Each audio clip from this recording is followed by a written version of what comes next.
Town Hall. I want to first recognize our sponsor for this event. It is Pima County, and thank them for being our sponsor.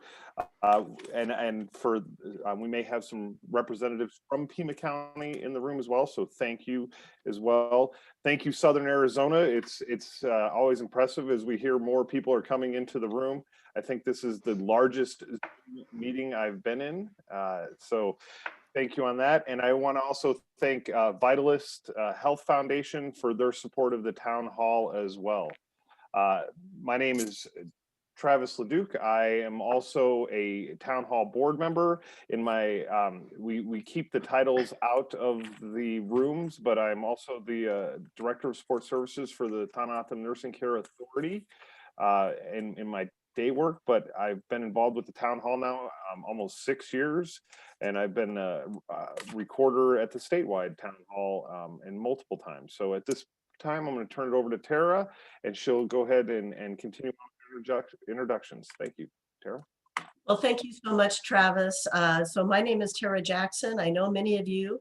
For those I don't know, I'm a president of the Arizona Town Hall. I've been doing this for about 15 years now. It really is an amazing nonprofit organization. And our mission is to educate on some of the most important issues facing our state, but also to engage Arizonans on the issues, to get your feedback and discussion, building towards consensus and bringing people together in a way that creates solutions and allows us to move forward as communities and as states. Well, actually, we do work with other states as well. And in fact, for several years now, we've also had a binational community town hall working with Mexico. And even this year, in this era of virtual gatherings, we have a series of programs with Arizona and Mexico. So you might want to check into that as well. But we are not only about engaging people in productive discussion on policy issues, but also empowering you to be a part of the solution. So I hope you keep that in mind as we launch into this program today, which is just one in a series that we have been holding since 2020 on what couldn't have been a more relevant topic for the time we find ourselves in: creating vibrant communities. How do we create vibrant communities? And how do we maintain them in the face of all that we have been managing and dealing with in the last year? We've been very lucky to partner with the Vitalist Health Foundation, not only in putting on these programs, but they also helped us put together the background report. And you'll hear in a moment from one of the editors of the background report who is with Vitalist. Before I introduce him, I also want to introduce and thank not only Travis Leduc, who will be our lead recorder today, synthesizing the statements and discussions from 2 breakout rooms. You will be separated into 2 breakout rooms because of the size of this, but also some of our other facilitators today. Jan Miller, you'll hear from her in just a minute, is our lead facilitator, also a town hall board member, and someone who has facilitated programs and breakout rooms at statewide town halls in the past.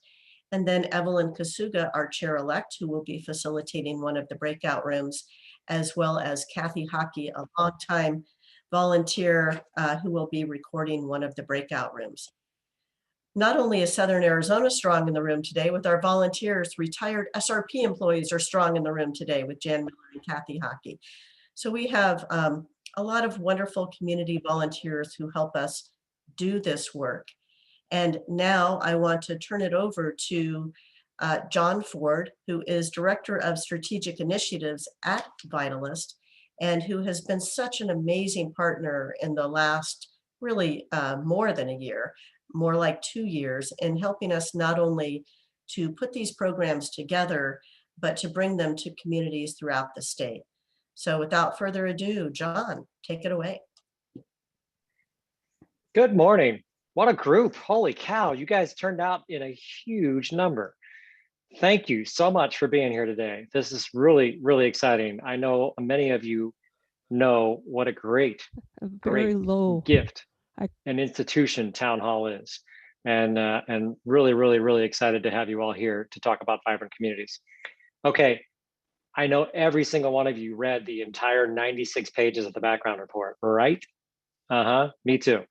Well, I did because I edited it. Okay, but I also know that you had a good chance to look at it. But let's just not worry about the background report too much, and let's just think about this for a second. Is there any way you can ignore the word vibrant? Is there any way you can't just feel that idea? You can, right? Vibrant, it's such a great descriptive word. What we're looking for is vibrancy.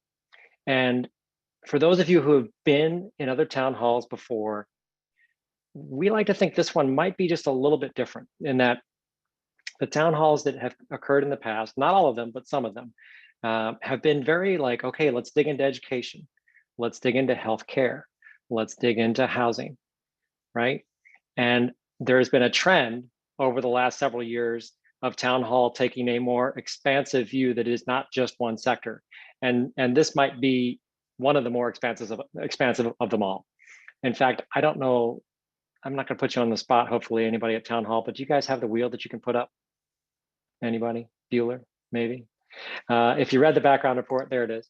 If you read the background report, you saw this elements of a healthy community wheel. This is something that Vitalist brought out at the end of 2016, and we've been talking with community groups and with stakeholders all over the state about this wheel for quite some time.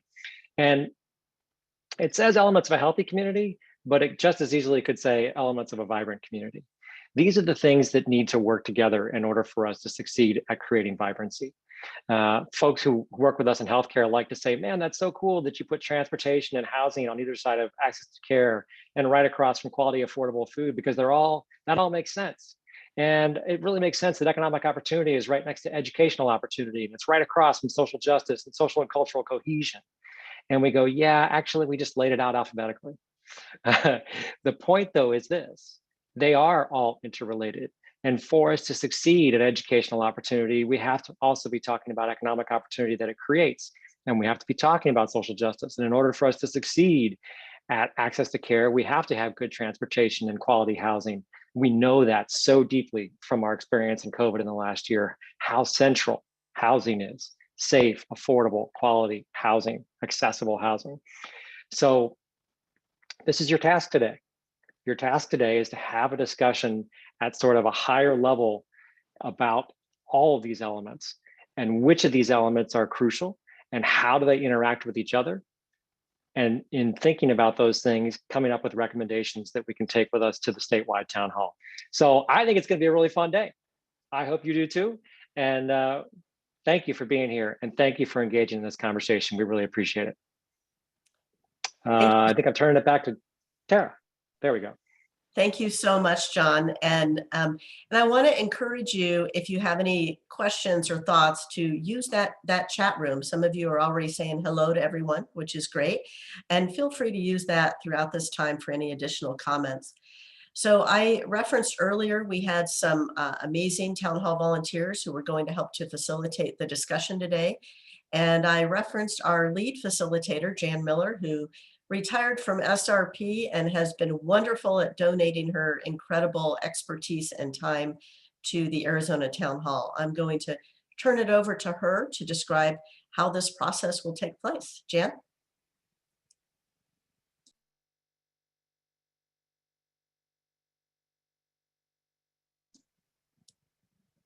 Sorry, Jan, you'll have to unmute. Yep. There we go. I should read the little thing that comes in front of me here. So I imagine some of you, maybe many of you, have participated in town halls in the past. It's a little different on Zoom since we're, we have to check and see where people have raised their hands or whatever. But the basic process is we have 3 questions, and we will have about 15, 20-ish minutes for each. We'll break out into the 2 separate breakout rooms, and then I'll read the question. And then we want people to use their let's see, where do they raise your hand? On the reactions? So in the bottom right, there is that right? Where do you get the That is right. It's under the reactions now where you can raise your virtual hand. Okay. Yeah. So if you would like to speak, if you have an idea, on the far right on the bottom of your screen, there's a button that says reactions. Go in and you click on the raise your hand. And then we will be able to see that. I will keep a list basically in the order that I see them come up. I will repeat it periodically so you know where you are. And then please, when you stay muted until it's your opportunity to speak so you don't get background noises, unmute and say your thoughts. Please keep it brief and to the as to the point as possible, because we have a lot of people in a short amount of time. We want to get as many ideas as possible. If somebody has said essentially what you intended to say and you're in the queue, you can just sort of, you can pass or say, I agree with the comment said, or maybe just add a little addendum to it. But let's try to not spend too much time going over the same basic ideas and try to get as many different inputs as possible. If you have a question and you don't want to speak directly, you can put it in the chat. Or if we're running out of time and you're not on the queue, please put your ideas, your thoughts and comments in the chat. We will capture them perhaps after the meeting, depending on how many they are, but they will get captured and incorporated. At the end of each question, we'll give the recorder in each room a chance to kind of give a quick briefing or a quick overview of what they heard, and I will have a very quick response about whether we captured what was already said, not whether there's new things that were missed, but did we capture the things that were said? And then we'll move on to the next question. And it's going to be just helter-skelter, well, not helter-skelter, but fast, because I'm sure everybody's got a lot of ideas and we have a very limited amount of time. Tara or Evelyn, anybody have any other things that I missed or forgot to say? The one thing that I would add, first of all, based on something in the chat room, for some people, the raising hand is in reactions. For some, it's participant list, and for some, it can be both. But also, you can raise your real hand. And for raising your real hand, it's really helpful, in fact, helpful to the conversation overall, if you can turn your video on. I know not everyone can do that. It's not only helpful for us to see if you raise your real hand, but also so that the facilitator and the recorders, we can gauge if there's a lot of support for that statement. You can nod your head and so forth. So feel free to interact in whatever way your technology will allow. And so I'd also just like to make one additional comment that I should have started with. You know, the process for the Arizona Town Hall is about being heard and consensus. It's not about complete unanimity, and it's about civility. So if you disagree with something, you know, you can shake your head, you know, you can give a thumbs down on the reaction. There are different ways to indicate that, but please be very civil about that and respectful of everybody's opinion, because the intention is to get as much of that opinion and to figure out where is the consensus, where is the agreement, of which there's always a lot. And one more fun fact, we have some raffle prizes that we will be giving away at the end of the program. So what we're going to be doing now is we're going to be breaking you into 2 breakout rooms. You'll have, each breakout room has a facilitator and recorder. Some of you will be with Evelyn and Kathy. Some of you will be with Jan and I. And we will then go through the questions. When we're done, we will all come back together, and Travis will be working behind the scenes to combine the statements from the 2 rooms, and we'll do a readback of that statement all together. And Jan and Lauren will also give away some of those fun raffle prizes once we get back to that room. So I'll just pause and see if there's any questions before Alex does her magic and puts you in our 2 breakout rooms. All right, it looks like we are good to go. And for our breakout room panels, we've been very good with our time on this overview. So we may have just a few more minutes with each question, which is always good. All right, we're going to move to our breakout rooms.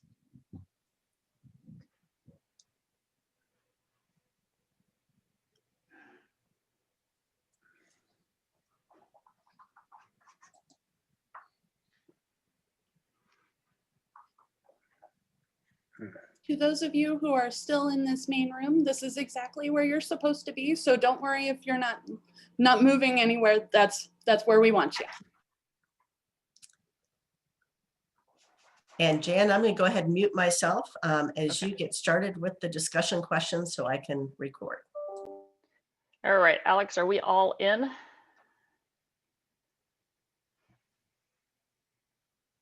All right, well, I am going to assume that we are. So the first question is in the chat in case you don't have it in front of you or you don't remember it, I will read it. But the first question is, consider all the elements of a healthy and vibrant community. Which elements are the strongest in your community? How can you build on those strengths or the strengths of these elements to improve on other elements and the overall community health? So let me read it one more time. Consider all the elements of a healthy and vibrant community. Which elements are strongest in your community? How can you build on the strengths of these elements to improve other elements and overall community health?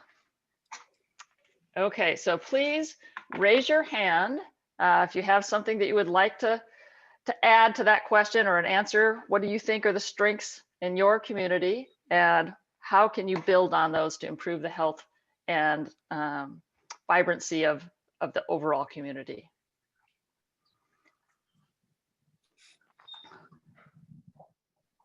Okay, Kristen, I see Kristen.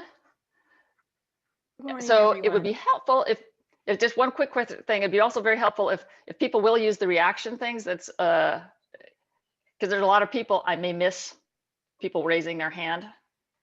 Thanks. Go ahead, Kristen. Thank you. My name is Kristen with Interfaith Community Services. What I believe is vibrant in our community is our ability to meet the needs of those with food insecurities. I think there are many food options such as food banks and mobile meals that many of us offer in our community organizations, but I think a great way that we could capitalize on that is when individuals come to us to meet that food insecurity. If we were making that more of a resource center as well, therefore they come to have their food insecurity needs met, but then they leave with a slew of resources.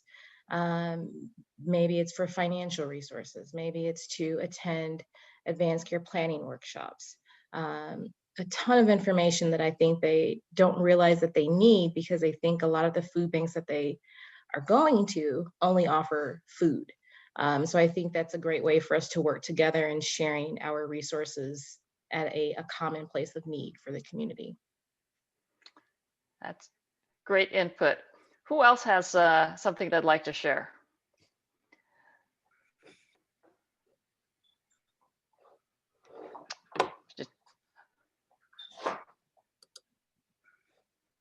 So is this Scott? Do you have something you'd like to say?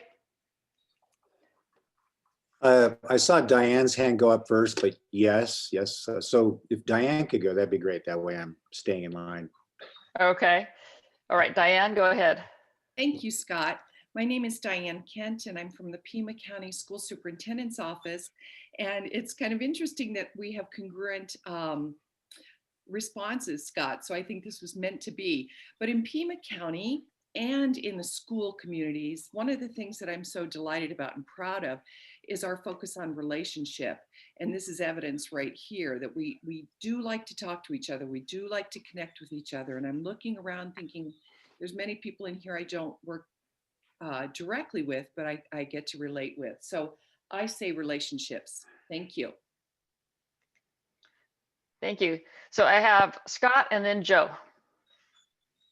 I was looking at the educational opportunities, and based on my experience in development services, I see Pima County moving out with JTED, the U of A expanding its programs, and reaching out to public and private sector and asking what the needs are, and starting to see some programs get shaped based on our responses back to them. So the opportunities are there and growing. So we're headed in a very positive direction. And I think the collaboration I'd like to see continue and grow, I got a dog behind me right now, is the continued communication between private, public, and academic to shape programs that are going to provide the talent pool for Tucson's future business and industry. We saw the median income in Tucson jump here recently, and I believe that's in large part to some of the efforts by the education system and also the work that Pima County has been doing on focusing on recruiting higher end jobs into the region, along with the city now that's also very active in that. So I think that needs to continue because a community that can raise its median income is able to provide additional services and opportunities and housing, transit, parks and recreation, the whole 9 yards. So those are my thoughts. Thank you, Joe. I lowered my hand, so I'll pass for someone else. Thanks. Well, if you have something you'd like to say, we don't have a long line at the moment. So, Judith? Joe, did you have anything? Okay, Judith? Yeah, I just wanted to build on the first comment around food insecurity and the intersectionality that we need to develop further. I'm involved. I am a volunteer with a number of organizations, including Pima County Interfaith and the Children's Action Alliance and the Youth Mental Health Alliance. But one of the things that I'm doing this afternoon is volunteering at a low-income schools mobile pantry sponsored by the Community Food Bank. And one of the suggestions that I think would really help, it's to a low-income neighborhood. It's open to the pantry's open to the school population, but also the neighborhood. And we've had the Keeling Neighborhood Association there, and we would like to expand that so we have other kinds of resources available, like maybe Job Path that does workforce development, or Our Family Services that works on housing issues for families, or maybe well, I can't think of anything just else right off the top of my head, but those kinds of other services that are available in the community, sort of using opportunities where we know people are going to be gathering that need help, and putting as many resources together, even if it's like a pop-up site once a month mobile pantry in a neighborhood. So I just wanted to, sort of throw out a real concrete example of how that idea of bringing resources together that people can use it in one place, how important that is and how we could do that. Thank you. I think Maddie, did you have a comment? Yeah, my name's Maddie Bynes. I am with Pima Council on Aging and the Arizona Association of Area Agencies on Aging. And I think in terms of what we're doing really well, I wanted to piggyback off of somebody else who said collaborations, because I feel like we spend an exorbitant amount of time talking to each other, which I think is really great for our community, and really allows us to consolidate resources as much as possible. But I do think that there are a couple places where we have to focus as a community. One is, I think that as NGOs, we do a really great job in our service and serving our service population. But I think that we have to check our blind spots, especially when it comes to communities of color and to other diverse communities, the LGBTQ community, and making sure that we're including them in service in a way that is accessible for that community, and not expecting that community to conform to our service populations. And then the other thing that I think is just so important that we're kind of missing the ball on in a lot of ways is housing. We have a looming housing crisis with this eviction moratorium, and I think that that's really going to impact older adults in quite a significant way. They're the number one growing homeless population. So I think that it's very important to address the housing needs. Thank you, Maddie. Lynn Helwig? Thank you very much. I was trying, I think I tried to lower my hand as quickly as possible, but the previous speaker, to me, everything, the strongest element on the wheel that we were shown at the beginning of this, to me, is housing. Transportation, housing near transportation is critical. If someone needs food, they can go get food, but where do they take it? If you go to school, what's your address? Can you invite friends over to your house? So many things. It's where you live that's most important. And I think, just like she mentioned, that's a critical need and something that really needs to be addressed. And I'm sorry that I don't have a video. I just use my phone. And if I turned on the video, you'd see me squirming. So my picture will have to suffice. So thank you very much. No problem. Thank you, Lynn. Lynn, do you think that housing is an area of strength that you're starting from, or an area that you really need to build up? Well, they're kind of the same. You need to have them there, and then they become the element of strength. Okay. Thank you. Anybody else? Excuse me, buenos días. Hello? Oh, yes. Josefina, go ahead. Yes, I've been raising my hand. I don't know if you would be able to see it, but I said I might as well speak out now. Absolutely. Buenos días. My name is Josefina Cardenas, and I'm a resident in Barrio Kroger Lane, below Sentinel Peak along the Santa Cruz River. And here by the river, we're seeing a lot of homeless, and now of different ages, are elders, and there's also a lot of substance abuse. So I think it also relates to mental health. So I know the pandemic has taught us a lot, but being in this world, it's endless. So I would say there needs to be more unification and more support among all of us. May it be public officials, government organizations, nonprofits, but instead of trying to rebuild the wheel, that we unite even more. Because even though there might be barrios and neighborhoods that are low income, they are organizing and mobilized, but it's the support that the door actually does authentically open, because people knock at the door and it's not open, even though there's a sign there. So I think that support is tremendously needed to be able to bring to these neighborhoods the financial resources it's needing, because the talent, the gifts, the experience is there, but the economic financial is not there. Gracias.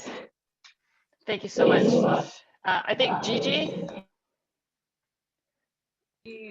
I'm going to mute myself. Good morning. I'm Gigi Alder-Jim with the Pima County Community Land Trust. And I think I just want to acknowledge Vitalists for the wheel. I mean, for many years in nonprofit, everybody worked in, more or less in silos.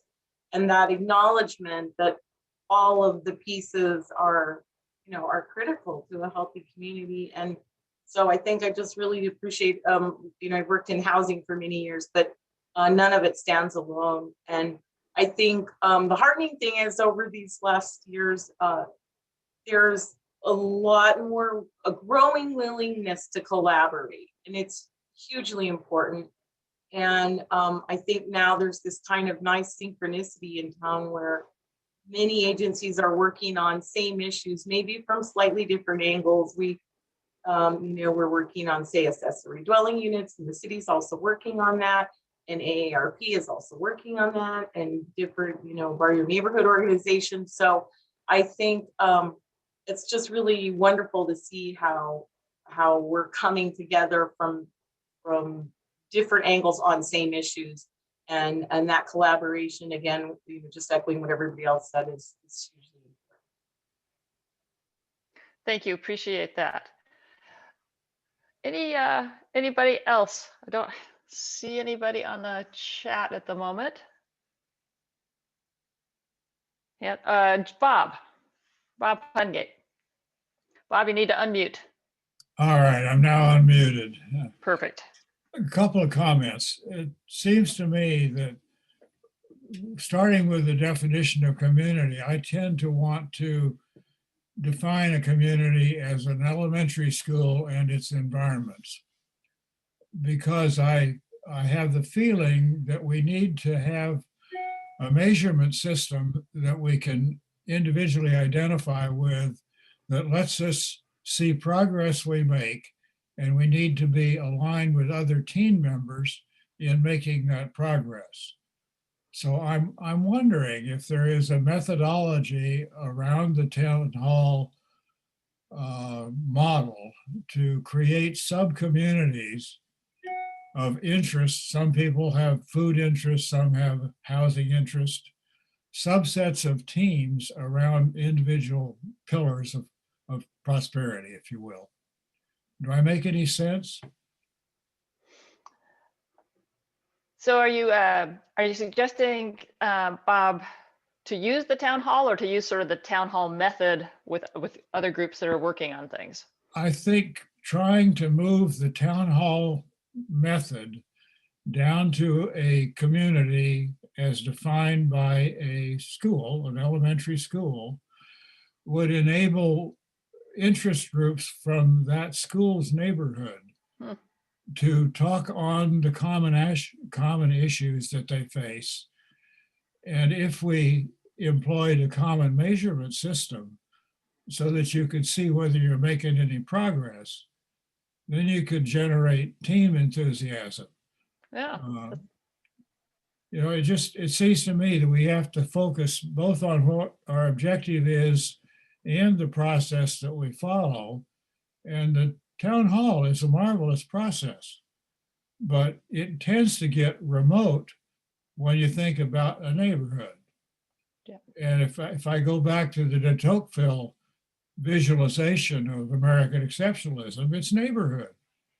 You know, it's the small community that works. So I'm trying to articulate and think about how do we apply a proven methodology in a broader, more on the ground base. Yeah, very intriguing concept. I like it. Part of where I argue that is that we tend to forget people that have moved out of our neighborhood when we shouldn't. You know, somebody that's in prison is still part of my neighborhood if they live next door. We don't encourage policemen necessarily to police in their neighborhood where their school is. We're focused more on administrative efficiency than we are on social efficiency. And it seems to me the town hall model is a way to address that. I've talked too much already, so. Great ideas, thank you. Judith, I think I see your hand up, thank you. Don't forget to unmute. Okay, I want to build on that, Bob's comment, again, with a fairly concrete example. I just found out about this, but there is a group called We Are Amphi working right now sort of on that kind of a concept. It's probably a little broader than an individual elementary school, but there are several schools right around the area, Prince Elementary, the Amphi High School, Amphi Middle School, pretty close proximity, all sort of in a general, within the 85705 zip code. And it's there. What has happened there is that a number of nonprofits like Literacy Connects and Habitat for Humanity and other agencies that work a lot with that neighborhood are coming together to try, and along with the schools, to really think about how they can collaborate and deliver services more effectively in that neighborhood. So that's kind of an example, a concrete example of at least what appears to be an emerging model in one of our local neighborhoods. Thank you, that's great. So I have Gigi and then Joe. Gigi?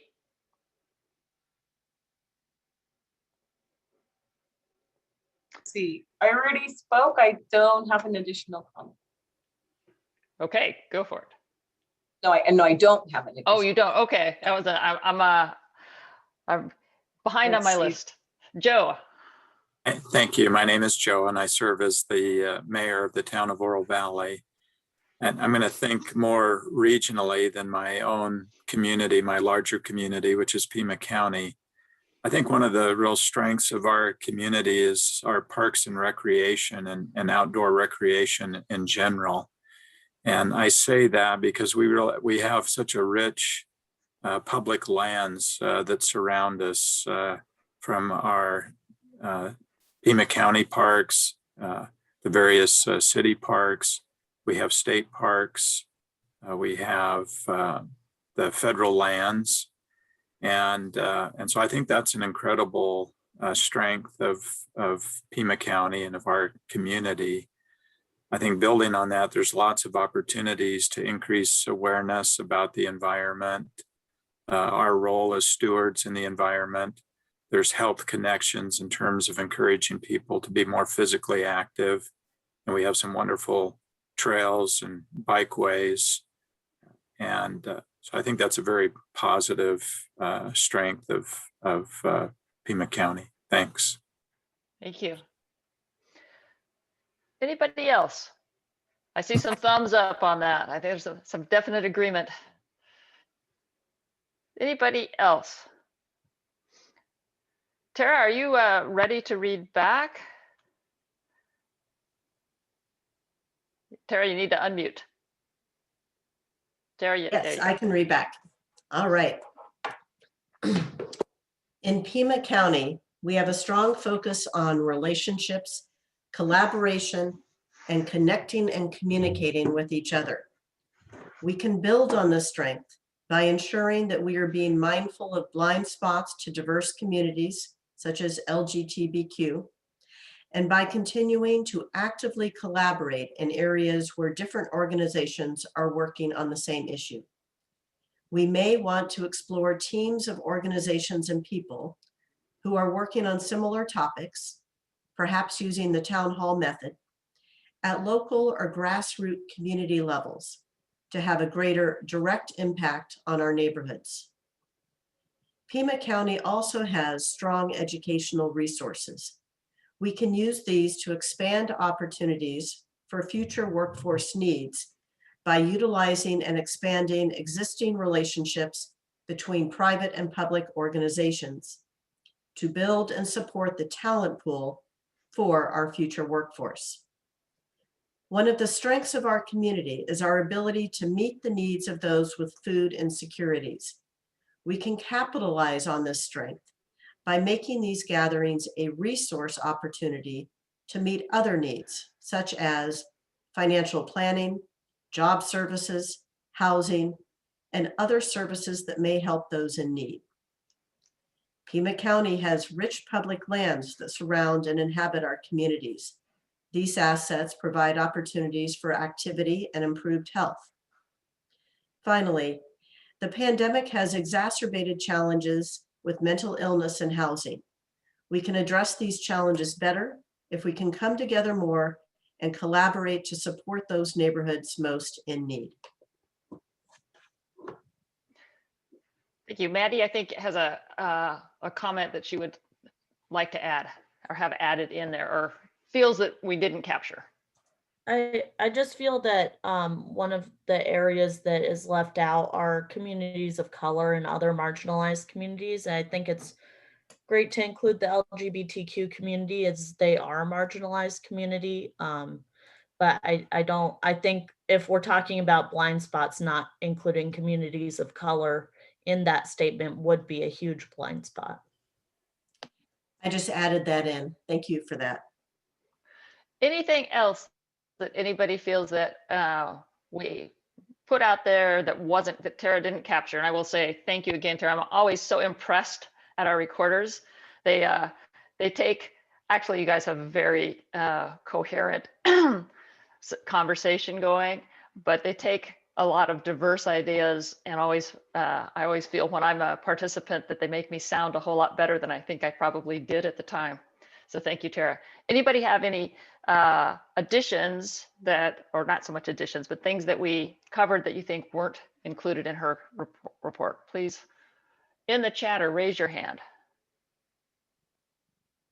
Okay, I think we are good for the first one. You guys did great, all warmed up now. So the second question, to what extent has the COVID-19 pandemic and focus on racism illustrated how different elements affecting community health interact and impact each other and the overall health of the community? So read it again.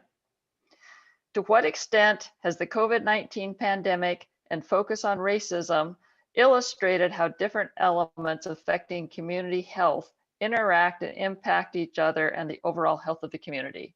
And it's also in the chat.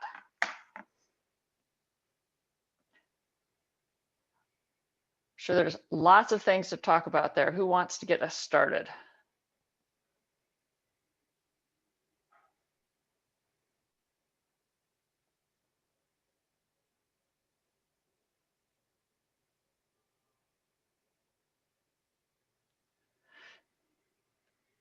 Okay, so Denise put in to the chat, it brought to the surface what people have seen for a long time. Would you like to, Maddie, you'll be next. Denise, would you like to expand on that? You have to unmute to do that. Oh, yes. Sorry about that. That's all right. I guess one of the things is I focus on environmental justice in my research. And one of the things that the pandemic and everything that occurred, it focused on things that people that study environmental racism, environmental justice, public health, and other related themes have been seeing for a long time. So I'm happy that it actually now brought it to a bigger focus that others outside of these silos are now able to look at it. I don't know if that makes sense. Absolutely. I think it put a spotlight and it amplified all of the sort of underlying pain and suffering that had been there for a long time. Maddie, I have you next and then Jill. I think that the pandemic has really highlighted the work that we need to do in regard to ageism in our community and in the country as a whole. I think that there has been a lot of conversation about, well, if it's older people who are dying of the disease or older people who are getting hospitalized of the disease, why can't younger people go and work and, they're not the ones dying. But the reality is that younger people would bring it to older people and all of the stuff that we all know, right? And that debate on if an older person's life is worthy is something that I think we've had in a public forum for a year. And that's definitely an ageist debate that we need to come to terms with as a society. And then the other thing I think that has been really highlighted by the pandemic is our ability, and I speak as a younger person, to understand some of the things that were going on prior to the pandemic for older people. For instance, social isolation was a huge issue for older adults prior to the pandemic. I think that I now have a very good view on what that feels like. And I think this has provided us an opportunity to kind of live a day in someone else's shoes and give us more empathy as a community. Thank you. So Jill, and then I have Kristen. As always, I agree with Maddie. My name is Jill Putt. I'm the operations director at the Arizona End of Life Care Partnership, anchored at United Way. So we focus a lot on planning for our last moments of life. So COVID emphasized to everybody that dying and serious illness isn't just an old person problem. It could happen to anyone. And we saw it happen surprisingly to all age groups. And it also spotlighted that those people who hadn't gotten around to planning how if they wanted medical intervention or who they wanted to speak on their behalf. If they hadn't gotten around to making those decisions or those plans, they often died in ways that they did not desire. And that doesn't even, and then we also saw people dying alone and dying without somebody speaking for them. So all of the really sad consequences of COVID and not having family and loved ones, but also in the end, not having a say on what kind of death and what kind of final moments in intervention they wanted. So hopefully it brought that to people's minds that maybe it's something that they need to take care of. Thank you. Kristen. Thank you. I'm the Director of Health and Senior Services at ICS, and what I noticed in our community is COVID-19 and racism was really an opportunity for many people to, no matter what channel you turned your television to, you were exposed to what other people live on a daily basis. And it was an opportunity, if individuals took the time to do so, to speak to people that didn't look like you, to understand what they were going through on a day-to-day basis and how you could actually help. I had several volunteers that came to me and said, Kristen, I had no idea that racism still exists in America. And internally I chuckled because I thought, I deal with it every day. It's very much alive. But that often followed with, tell me how I can help. I want to help. And so I say it was an opportunity. Sadly, there were many lives lost, but it was an opportunity to actually share with other people how they could help, how they could work in their community, how they can actually go outside of their comfort zone to help people that did not look like them, to help people that were not afforded the same opportunities as them. And so it was an opportunity for me to share how they could help. And they then paid it forward and spread that with other people. And they'd say, Kristen, I have this neighbor and we both want to do what you suggested.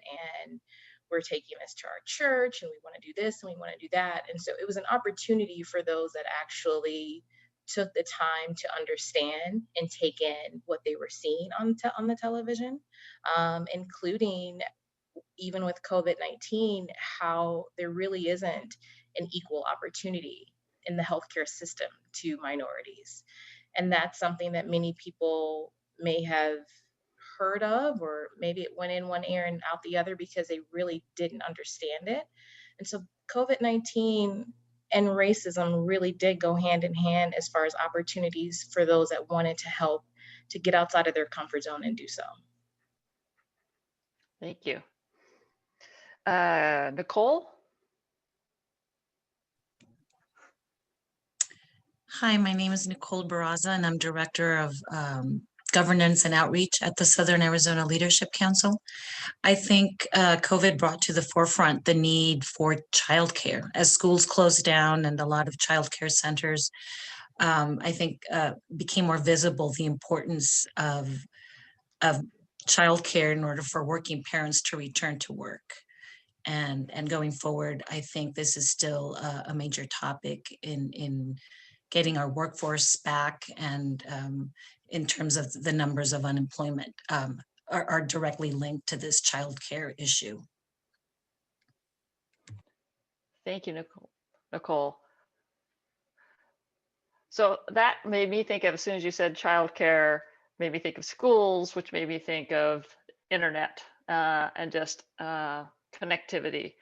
Does anybody else have thoughts or comments about how COVID really exposed, particularly the challenges, both the benefits? I mean, we wouldn't be having this meeting if we didn't have amazing technology, but not everybody has access to it. I live in Phoenix. How does that affected you in more of the Southern Arizona area? Scott? So what became clear from our own experience was that if you worked at Target or Amazon, you still had to go to work in person with people who may or may not mask up, with people who are unmasked, may have health care, while if you work at Target, you really don't have health care. So you're at risk every day, exposed to people that may or may not care about you. And then there's no net. And you may have access to access, but you don't have the high quality healthcare you need to be exposed in a pandemic environment with the public every day. That was really clear. We're still doing it. So to me, that there needs to be a focus on our healthcare system, because it was clear if you could stay home and you didn't have to be exposed, you'll probably be better off. But that option for so many people did not exist.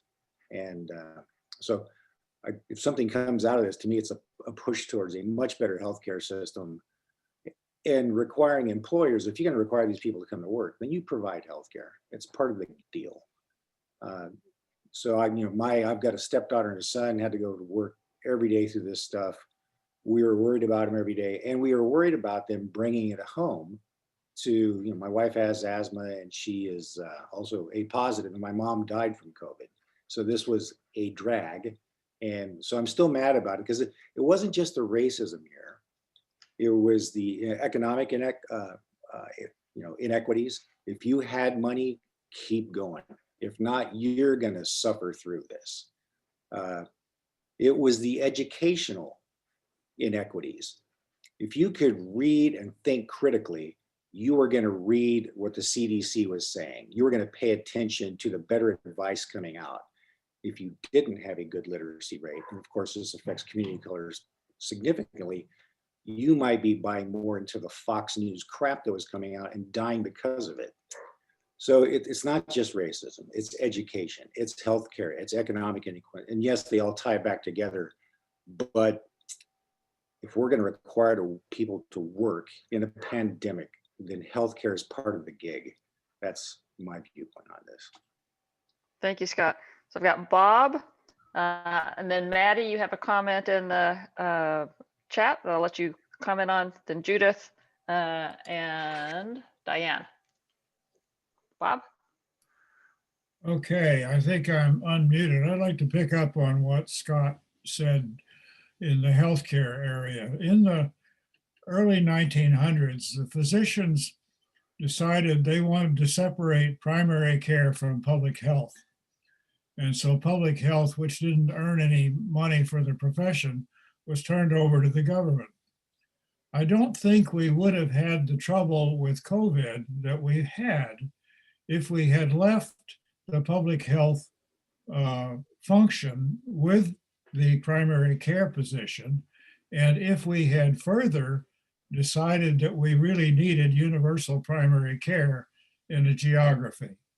So I think if we had done that, then everyone would have known someone who had health responsibility that they knew and trusted, and they wouldn't have to go to a national figure to follow what they needed. So there's an interrelationship between how we structure the delivery system and what happens socially afterwards. Thank you. Thank you. Maddie, would you like to elaborate on the, gosh, I've got a bunch of comments in here now. Your comment in the chat? Yeah. Digital.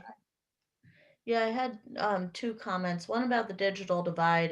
It's just very critical that we look at addressing the lack of broadband, especially in rural areas, but also in the south and west sides of Tucson. The broadband, being a south side resident, the broadband is not great. And so I think that it's important to address that, and that's been an issue across age bands. Specifically for older adults, I think that it's critical that we look at not only do they have access to technology, but do they have the technological literacy to use the iPads and the iPhones in a way that can connect them with their families and their friends. That's something that we have really seen a lot of at PCOA and throughout the state.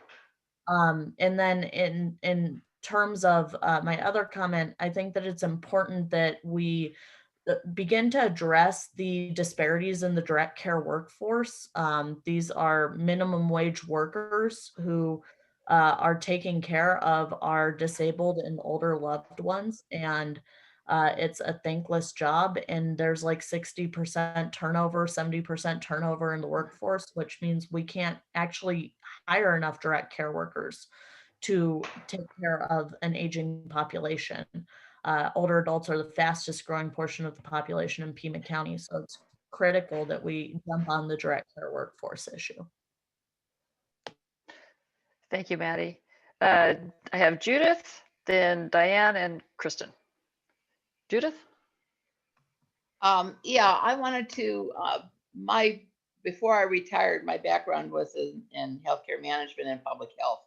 And I think one of the things that the pandemic really exposed was how underinvested we were generally in the nation in the public health infrastructure. It's just been whittled and whittled and whittled and whittled away. And I think a real recognition of the need to reinvest a lot more in our public health infrastructure.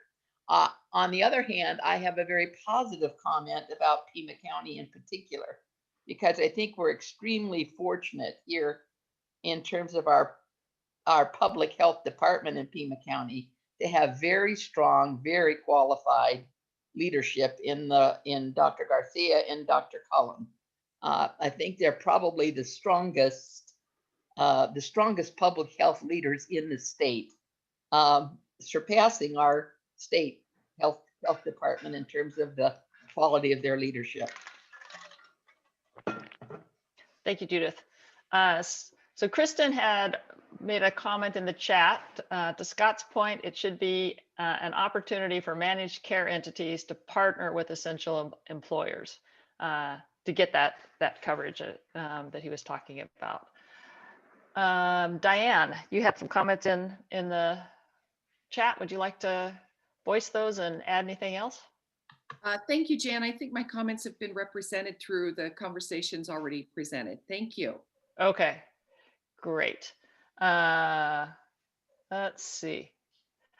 Any other comments or thoughts about how COVID has illuminated or impacted or the events around that really have highlighted all racism in the country? Any other comments or issues you'd like to bring up? Checking all my little panels for Jess. Hi everyone, my name is Jesseline. I'm a program manager at Pima County Health Department and Health Equity Program Manager here. And I just wanted to say that I would be remiss to also point out that I think within the public health department and public health infrastructure as well, the pandemic has really highlighted the need for us to address our own institutional racism within our organizations and where we're deciding to go with services and how we're delivering those services and what data we're collecting. And we've seen this across, it's not just unique to Pima County, but we've seen this across the whole nation. Thank you, Jess. Anybody else?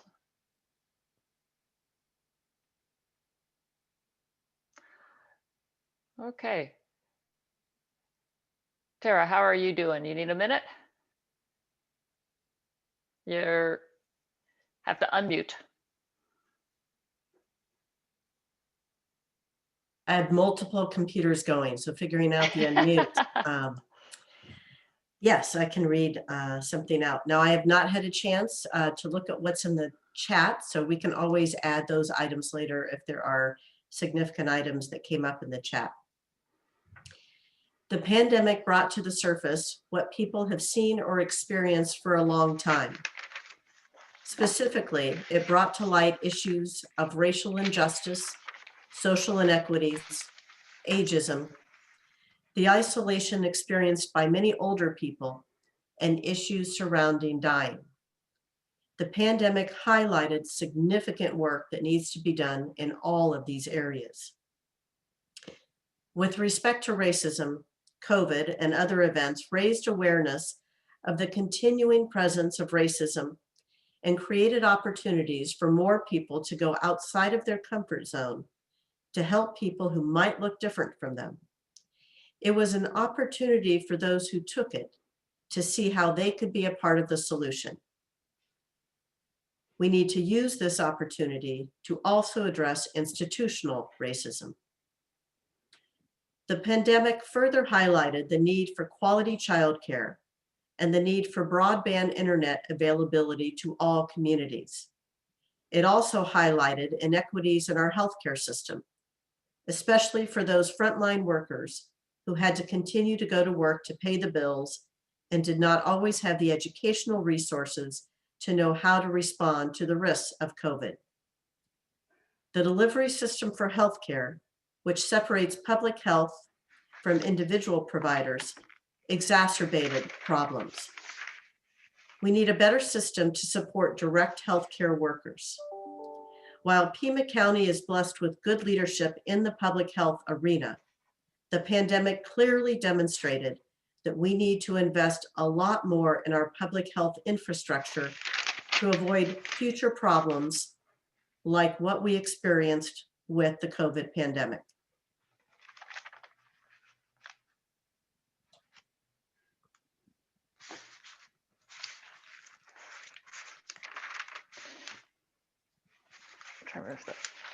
Tara, did you have the comment about the focus on, you know, highlighting the need to plan for death? I remember that was a comment that one of I will add that in. Also, I think we talked about you captured the empathy relative to racism, but I think we also brought up like social isolation, and it wasn't even just empathy. It was having so many people now having experienced the impacts of that, making that very personal and clear.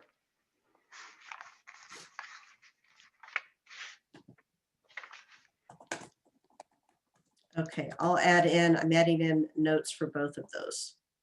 Okay.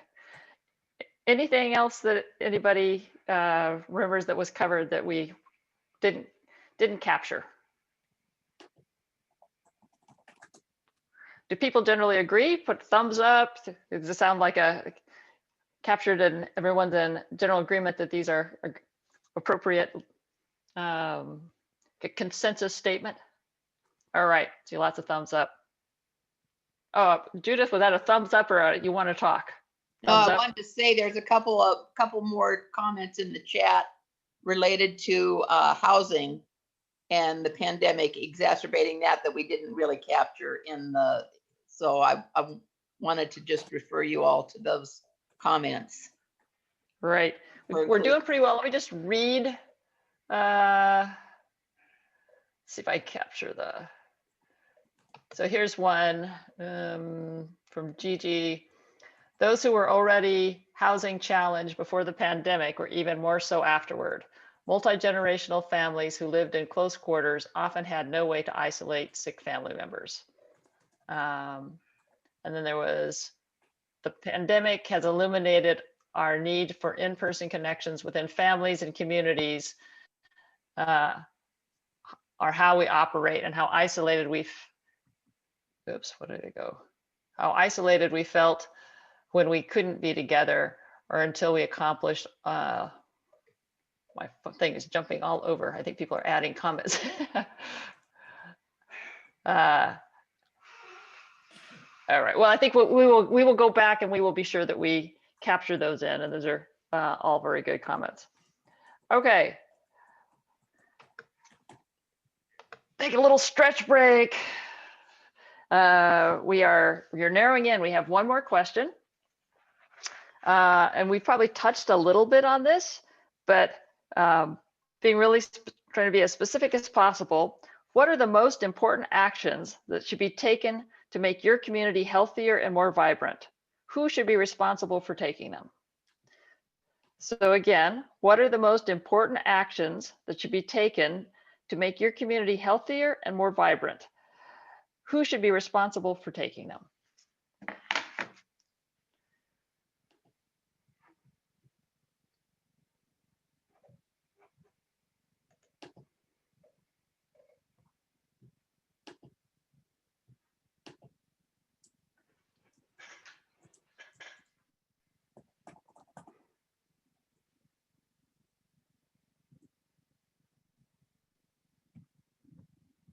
Bob. Need to unmute. There we go. There, I'm unmuted. The longer I live, the more I realize the criticality of the nonprofit community for progress within any community. Historically, we've tended to rely on government, but the complexity of our world has changed so fast that you can't centralize very many things. You've got to get them a little more focused. And the nonprofit community, which is well represented in this discussion, is going to be the place where the leadership for those solutions comes from. Personally, I think it's going to be linking of various nonprofits in the food support or in the housing, whatever the issue is. There are many nonprofits. If they effectively form a team, they can be the action creation of the change. Thank you. Denise had a couple of comments in the chat. Would you like to verbalize those and expand a bit? Okay. Hi, my name is Dr. Denise Moreno Ramirez, and I actually work for the University of Arizona. And one of the things, because of the focus of my work, one of the things that I find that's pertinent to any community is clean water and and the availability of water. As we know, communities cannot expand without this. We know that currently there's contamination issues, not only here in Tucson, but in Phoenix, Flagstaff, throughout Arizona. So we need to really look at clean water and availability, because if we do not have clean water, that impacts public health, that impacts so much more, that impacts education, that impacts children's health, that impacts people's health, community of color's health. So once again, we live in Arizona, right? So we need to realistically look at our resources, because without them, we're just causing more problems, because we're concentrating these contaminants and then we're circulating them in our community, and that's not right. Thank you, Denise. I see a big agreement there from Maddie. Anybody else? What else would you like to put out there on important actions that should be taken, and who should take them?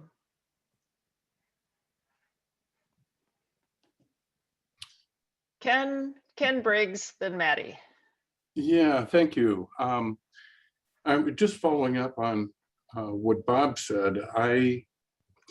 I agree. I think the nonprofit community has a lot of expertise and a willingness to collaborate, but I think it's got to be a strong partnership also with local government and state government where possible, and a balanced partnership. I think one of the things that we're seeing nonprofits struggle with right now is a lot of money that's coming in from the state to nonprofits.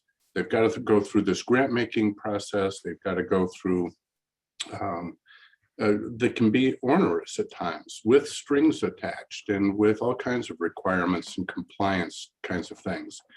So I think it's important for us to look at some solutions that have come up recently, as seen between the collaboration between the city and the county and Community Investment Corporation, and getting rental assistance out to the community. It's just been extraordinary. That's a partnership that works. And I think that, and we should not forget the other great asset in our community, and that's the university. as well as some of our businesses who want to see this community thrive. So, let's think about everybody who can bring expertise into addressing these issues and look at what they can contribute. Thank you. So I have, let's see, I have Maddie and Scott. Let's see, yeah, I have Maddie and then Scott, and I think there may be somebody else at the bottom down here on my list. We'll start with there. Amanda Monroy is also, she has her hand up as well. Thank you.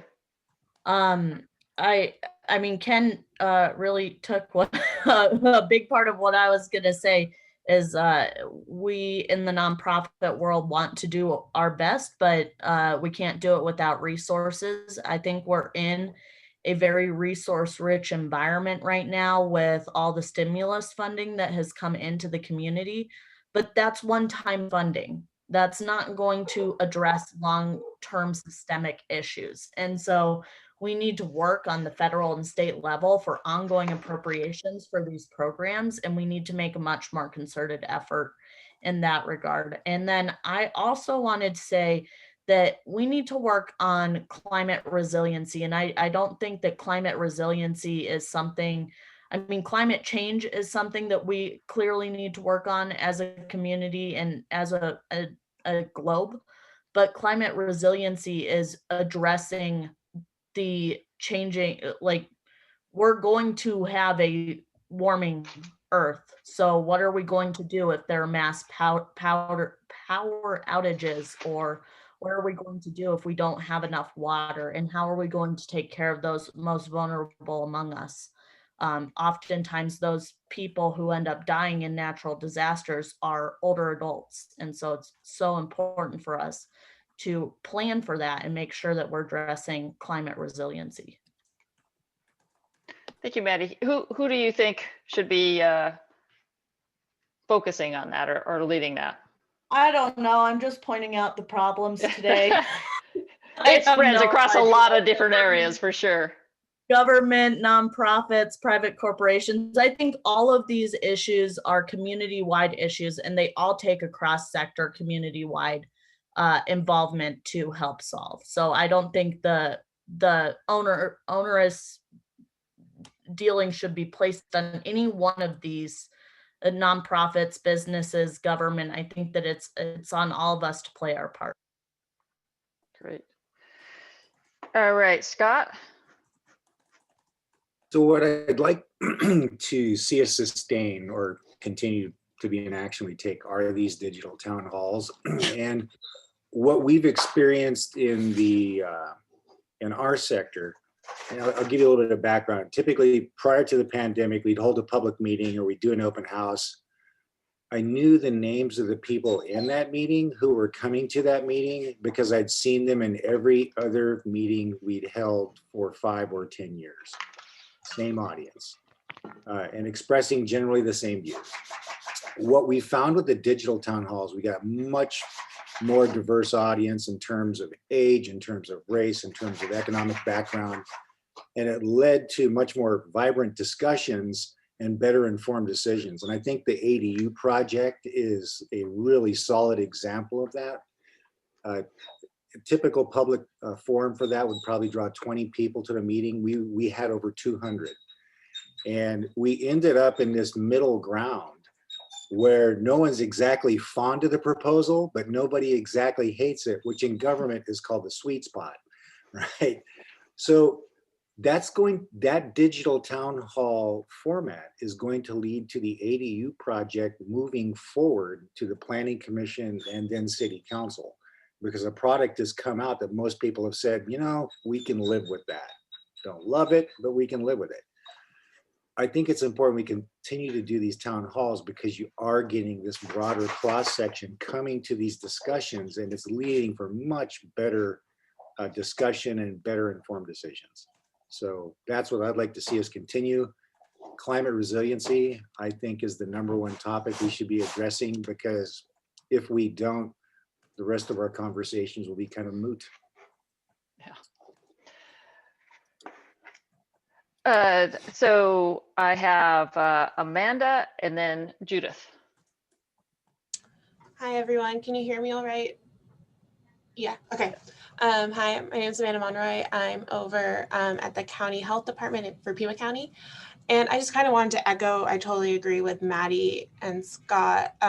With the climate resiliency, yes, Maddie, I think that's such a key issue right now. And I think there's so many different intersections between health, housing, economy when it comes to climate. So I think that's a really important issue. And then Scott, I agree that we need to remember the lessons learned about increased public participation during the pandemic. It was easier, right? Before pandemic, you had to drive downtown, get childcare. Maybe the meeting was even happening during work. There wasn't that flexibility that these new models have. And I think moving forward, we need to keep in mind our community when we schedule public meetings. It might not be that 9 to 5 for us. We might have to stay a little later after work or even have meetings on weekends. I think that's something we need to keep remembering. And the other thing is, how do we make policy like accessible to folks? We can create all these grand ideas, but we need to be making sure we're including the community members who might not be part of a formal organization in these conversations. And how do we have more of a boots on the ground outreach when we're making these decisions that impact daily life? And I think there are some creative solutions out there, and working in partnership with city, county, community-based orgs, faith-based. I think there's some great partnerships that can happen moving forward with that. But moving forward as well, I think we also learned during the pandemic, we know that our communities of color and our marginalized populations had a harder impact, but we weren't seeing the full data. I think data is going to be really important moving forward, making sure we're collecting whole data that really disaggregates so we actually know what the impact is, that we're not just generalizing our data collections, that we're knowing what the race and ethnic breakup is, that we're not just guessing anymore based off of kind of what we know. So I just want to really put a exclamation point at the end of data collection, disaggregated data moving forward. Thank you. Thank you, Amanda. I have a couple of comments in here. Let me just well, Judith first, and then I'll read the comments, and then we will do our read back and finish up. We are right on time. I put my comment really in the chat already. It has to do with, I think the most pressing problem we have as a community right now that will affect us the most is the whole issue around eviction prevention and rental assistance. And I think that the community here has done a pretty good job at trying to make that process a lot, more easier than it was at the beginning. But I have to say, it's been a better local response, and I think we need more a similar kind of effort from state government in terms of passing funds down and de-complicating the process. Great. Shirley, I have Shirley, and I have several thumbs up or comments in here, Amanda, of people agreeing with your comments. Shirley, and then we'll tie up. Actually, my name is Jim. I'm with Shirley on the screen. Jim Kaiser. A couple years ago, excuse me, the Brookings Institution issued a report about low-wage workers that revealed that in Tucson and Pima County, about half the jobs are low-wage jobs. I find it very hard to imagine how any city can be a vibrant city if half the people are struggling to earn enough to support themselves and their families. And so I'd like to see somehow Tucsonans come together to find a way to turn Tucson into a living wage community in which people could earn sufficient incomes. Even the low-income workers could earn sufficient incomes. Great. Yes. I think everybody, there was one other comment from Laura. She had to leave. She said she was enjoying these conversations, ideas. Yes, diverse voices are very necessary. I might take a clue from relational community organizing a la IAF. One-by-ones and house neighborhood meetings can lead to broad-based engagement and action through relationships. People find their common self-interest. Okay, we are right on time. And really quick, Andrew, I saw your hand up. Did you want to contribute also? Yeah, I just had one thing to add to the previous speaker's comments. I think it's important that we look at the median price of housing versus the median wage here. And there's been some in the media about how out of control that is. And so when you have half of the population working in low wage jobs and you have a median home price that is just skyrocketed, it's very difficult to have a vibrant community where everyone has a chance to buy a home and be a real part of the community. So I think we have to include that somehow. Thank you. All right, you guys have been great. Lots of really thoughtful and clear conversation and ideas. I really appreciate all of your input and your civility, which is always great, makes my job very easy, and your patience with my trying to keep track of who wants to speak and or not, and I still call on you. Sorry if that's happened. Tara, are you ready for a read through? I am. Okay, here we go. Nonprofits are critical to the vibrancy of our community, and they can provide the expertise, collaboration, and leadership needed to make our communities healthier and more vibrant. The work of nonprofits should be done in balance with local and state governments and others.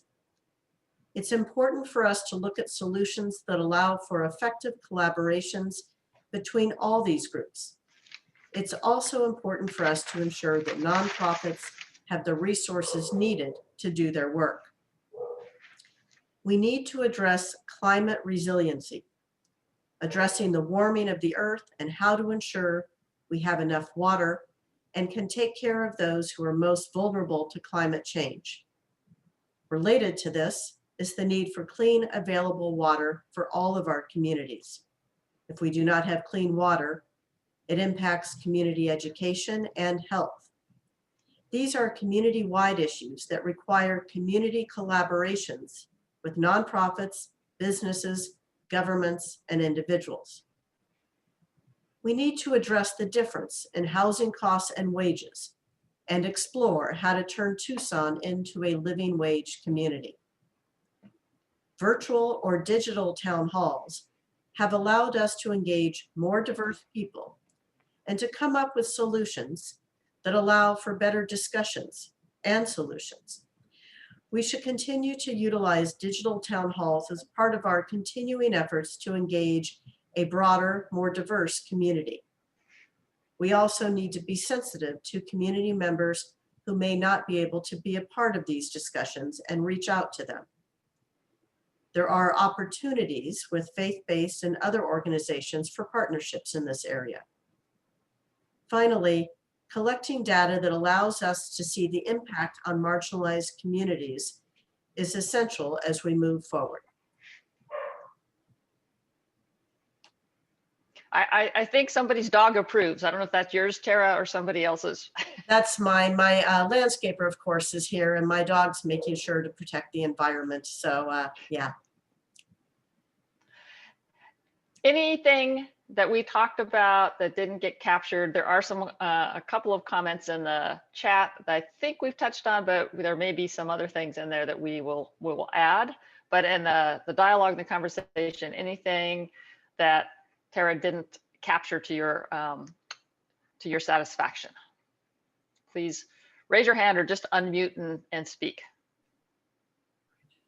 Oh, this is Jim Kaiser. I think the fact that half the jobs are low wage jobs in Tucson and Pima County is an important thing to add to that. Okay. Tara's got that. Anything else? All right. You guys have done great work. We are very close to done. I know a few people have had to leave for other meetings and things. We are going to go back to or actually we're going to stay, and the other group is going to come join us, and we will have the full group of participants and have a couple raffles, one last sort of question, and the final read back of the combined conversation between the two breakout groups. So Lauren, I don't think we have to do anything, right? Everybody will just, will come here. Yes, Alex is working her magic probably in a couple 2 more minutes. Okay. To give the other breakout room, but this is a good time to pause for, first of all, what a great discussion. As the recorder trying to bring it all in, I just have to commend the level. And I'm wondering if I'll need to mute if my landscaper keeps getting close to my window. But we have a few minutes if there's any questions anyone has about future programs or anything else that we're working on. Just opening it up before the whole room comes back in. I saw one last comment in the chat that says we need to align our housing needs with our regulations regarding new housing and the ability to redevelop areas with new housing. And then there's a link from Andrew. Tucson ranked world's worst property affordability study finds. That's wow. Probably not one of the things we'll listen to the strengths, but thank you for that. So if people are interested in that, please copy that link out of the chat so that you can check that out after you leave our meeting. You know, the other thing I can highlight before, and the other group will probably join us, our next question, which will be as a full group that Jan will be leading, is what individual actions you'll commit to take. And it would be great to go ahead and start thinking about those so we can start that discussion. Even better if you can also put them in the chat, because what we do is we take all of those statements, they become a part of the report. We don't attach your name to it, so don't worry. But it inspires other people about the action that they can take.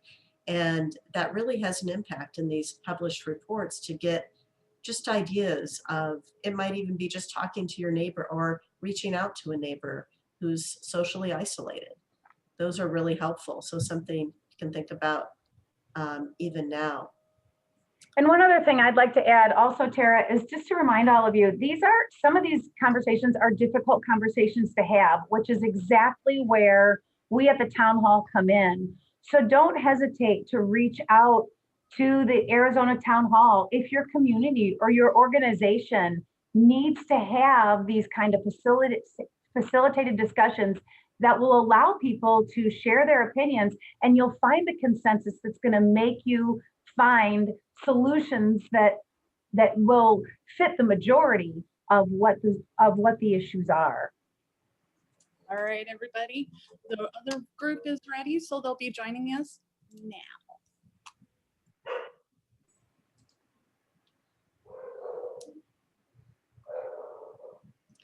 And Jan, since I know you're taking the lead, I'm going to mute so my dog doesn't keep weighing in.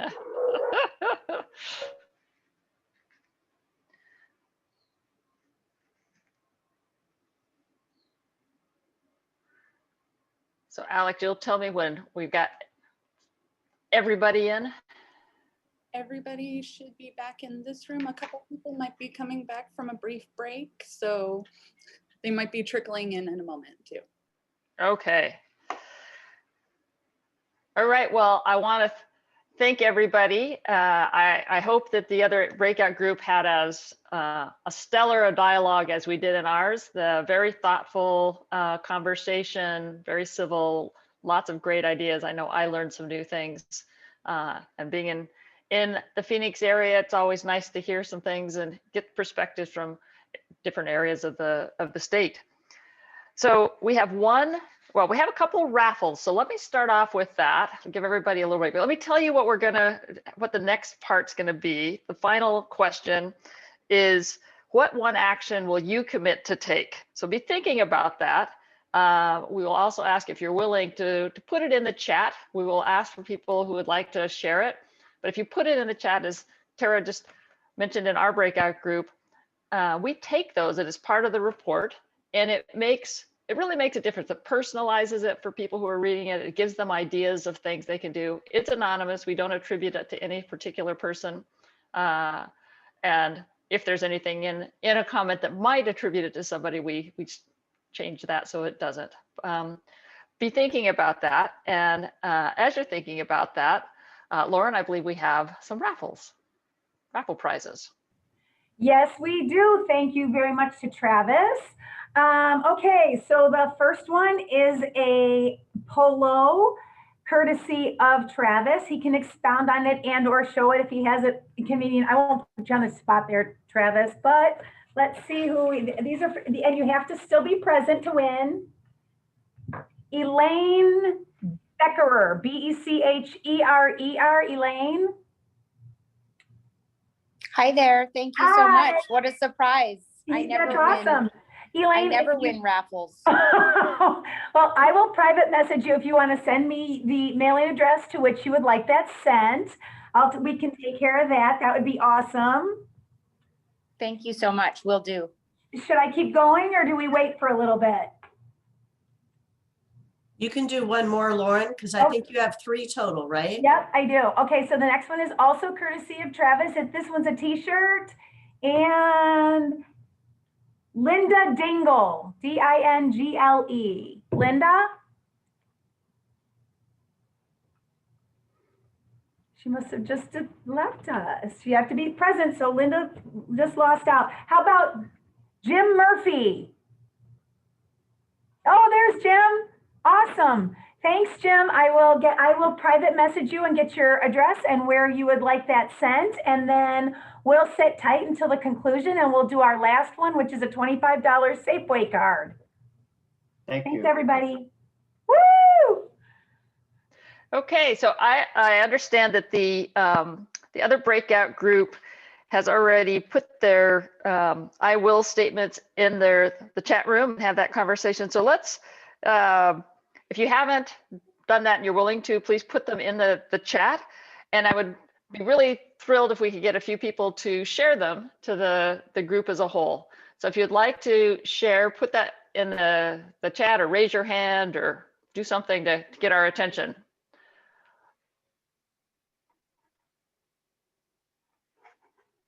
And our group didn't put them in the chat yet, so. Oh, okay. Breakout room okay. one, Did you... please input the I will. So did you have the conversation, Evelyn? No. Did you already discuss them? Okay. So, okay. No. So the question is, what one action will you commit to take? These are the I will statements. It helps take the thoughts and the conversations into action. And then we also use it to help also motivate other people to take action. So it is a very valuable way to tie up the meeting.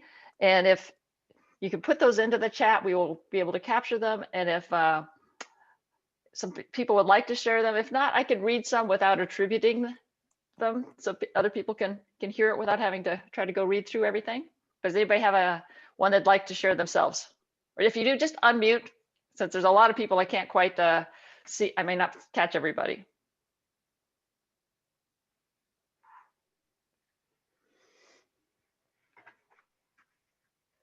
All right, well, let me just read a couple here. I will look for ways to have the faith communities I work with continue to expand their involvement in the issues we have discussed today: housing, outreach to vulnerable communities, etc. Excellent. I will continue my professional contributions to an advocacy for public education, to continue to serve on community boards addressing homelessness, to be kind. That's great. Lots of thank yous. Do one thing. I will continue collaborating for constructive distribution or disruption with members of our community, supporting STEM education in particular. I like that. Constructive disruption. I am advocating immediate action can be taken on a, quote, campers camp in Pima County, a low impact spot where people can live outside but get services, a place where outreach workers can find their clients when housing does become available. All excellent, excellent. I will continue to work both in a professional and personal sense to ensure an equitable community. I will continue to work with the Y, helping young women get good employment.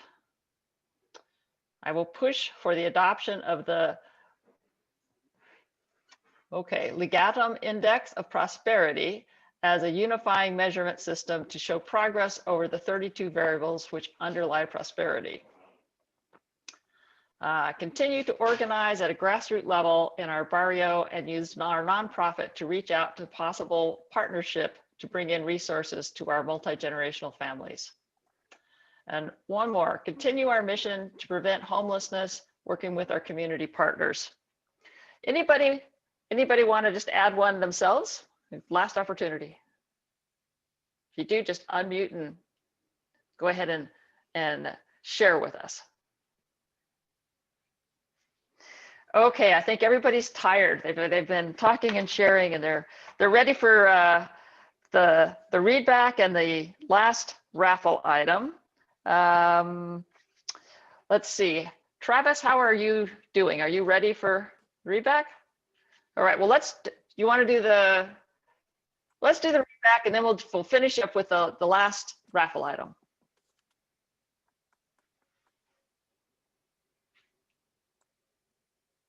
Well, thank you, everyone. It was a pleasure. I intended to bounce between rooms, but I ended up staying in Breakout Room 1, so thank you. It was a pleasure to be part of that discussion, and thank you to the facilitators and all of the recorders and the participants. I'm looking forward to reading this back to you. So without further ado, in Pima County, we have a strong focus on relationships, collaboration, connecting, and communicating with each other. We can build on this strength by ensuring that we are being mindful of blind spots to diverse and marginalized community, such as communities of color, LGBTQ, and homeless, and by continuing to actively collaborate in areas where different organizations are working on the same issue to reduce duplication of services. We may want to explore teams of organizations and people who are working on similar topics, perhaps using the town hall method at local or grassroots community levels to have a greater direct impact on neighborhoods. Pima County also has some strong educational resources, such as charter, private, and public schools, community and tribal colleges, and access to ASU, NAU, and the University of Arizona. There are significant educational resources and programs such as the Joint Technical Education District, JTED, Promise of Preschool, STEM programming, and Job Path, to name a few. We can use these to expand opportunities for future workforce needs by utilizing and expanding existing relationships between private and public organizations to build and support the talent pool for our future workforce needs. We should strive for better integration with the court system to deal with mental health issues, and recognize that Pima County has rich public lands that surround and inhabit our communities. These assets provide opportunities for activity and improved health. One of the strengths of our community is the ability to meet the needs of those with food insecurities. We can capitalize on this strength by making these gatherings a resource opportunity to meet other needs such as financial planning, job services, housing, and other services that may help those in need. We should develop, in conjunction with AARP, a housing plan for older adults, particularly the availability for more affordable housing. We should build on the successes of collaborations such as the Elder Alliance and the City of Tucson on working to develop elder-friendly communities by looking across the elements of health of a healthy community and less duplications of services. Pima County has adopted a plan based on the elements of a healthy community, which has helped to break down the silos within and between government agencies and other organizations. The Tucson Pima County Community Investment Partnership, created as a result of the pandemic, provides a single portal for information on housing assistance dispersed to reduce evictions.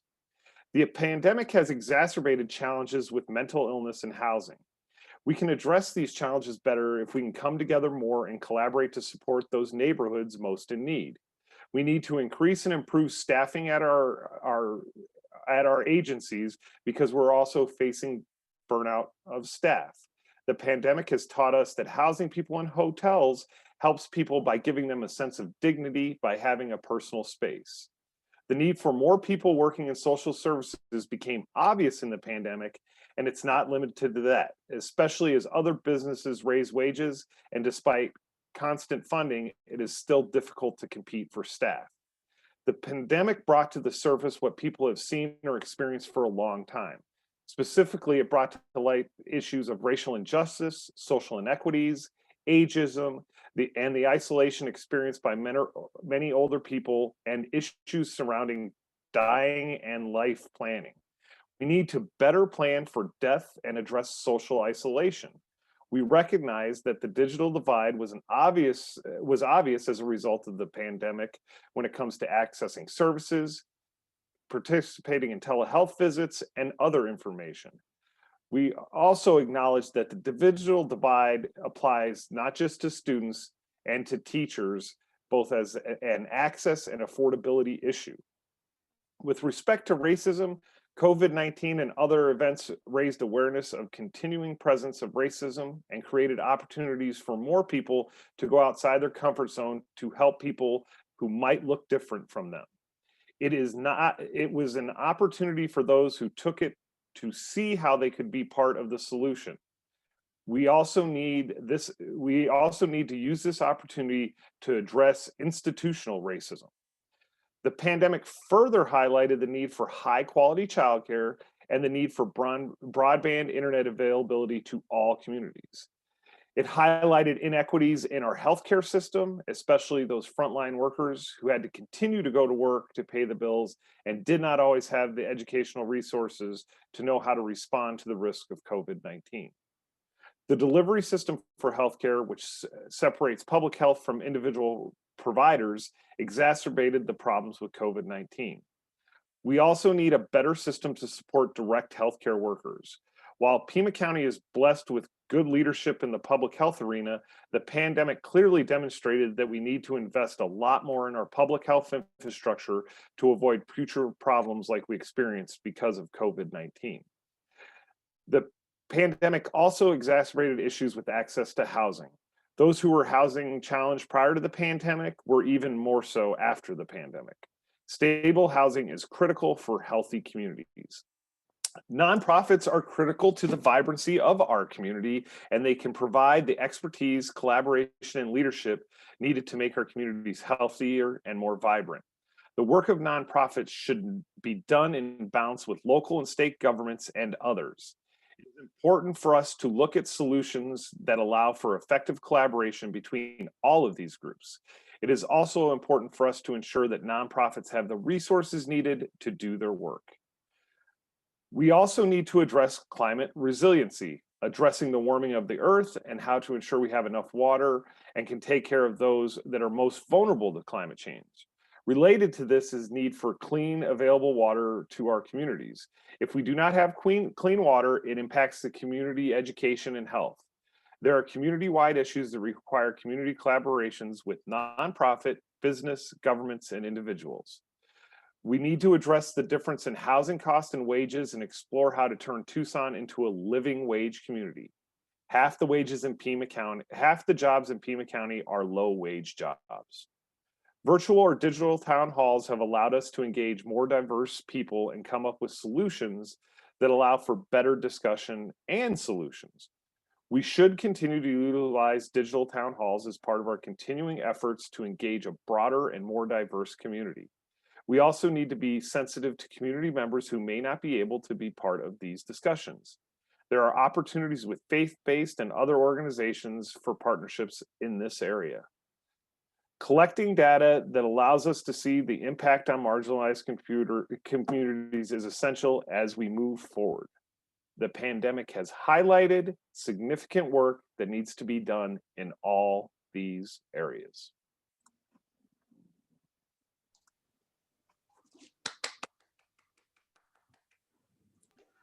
That was amazing, Travis. You know, Travis had to combine both of those rooms together very quickly. And I just want to commend you. I know how hard that was and what you had to do. And I also want to give a shout out both to Jan and Evelyn for their facilitation, as well as to Kathy Hockey for recording the other breakout room. We are really blessed to have so many wonderful, talented people who support the work of the town hall. And I think Pima County is really blessed to have this amazing group of people who showed up with what a robust and rich conversation. It was quite impressive. And again, we want to thank you for your time, for your support in this really important conversation. We will be taking that report that Travis read out to you. We'll be looking through the chat comments to make sure there isn't anything we missed in the report. And then this report will be published on our website. It may be used by others. It's available to you. It will also inform the conversations that happen at the statewide town hall. So a few announcements of some things that are coming up. The statewide town hall on this topic, we are hoping, fingers crossed, that we will be able to do this in person. We have scheduled it for November 15th through the 17th. That's a Monday through a Wednesday. It will be at Salt River Project's Para facility here in the Maricopa County area. If that is something you would like to attend, mark your calendars now. More information will be posted later. Also coming up on July 16th, a virtual program is our annual meeting selection of topics. If you've ever wondered how we select topics, it happens at our annual meeting. We're doing that virtually this year. Again, July 16th from 9:30 to 11:30. You can sign up for that now, I believe, on our website. I'm looking at Alex, or maybe registration is not live yet. I'm not sure. Is that live yet? If not, check back in. So again, July 16th, 9:30 to 11:30. I see a question in the chat where someone was wondering how to contact some fellow participants. So here's what I would ask you. If you do not want your name and affiliation shared with the rest of those who attended, please email us and let us know. Otherwise, we can send out a list of the participants to all of you, so you will know who your fellow participants were, because there's nothing better than taking advantage of some of these connections as you work together to solve the problems in Pima County. So again, email us if you do not want to be a part of that list. Otherwise, we're assuming you're okay with sharing your name and title. And that is really about it. We'd love to end the program before the time we had scheduled it for. And again, I just want to thank all of you and pause for a moment to see if there's any other questions or comments. And we have our final drawing. Oh, I forgot about the final raffle. Oh my gosh, thank you, Lauren. Yes, again, must be present to win. Final raffle for that gift card. $25 Safeway card, Nancy Johnson. Yay! Wow! I Right. didn't actually win anything. Yay!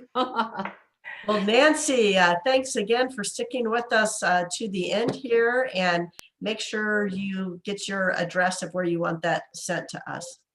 So again, thank you all. Have a wonderful, safe time today. Thanks again, Jan, for being our fearless leader today. My pleasure. Take care, all.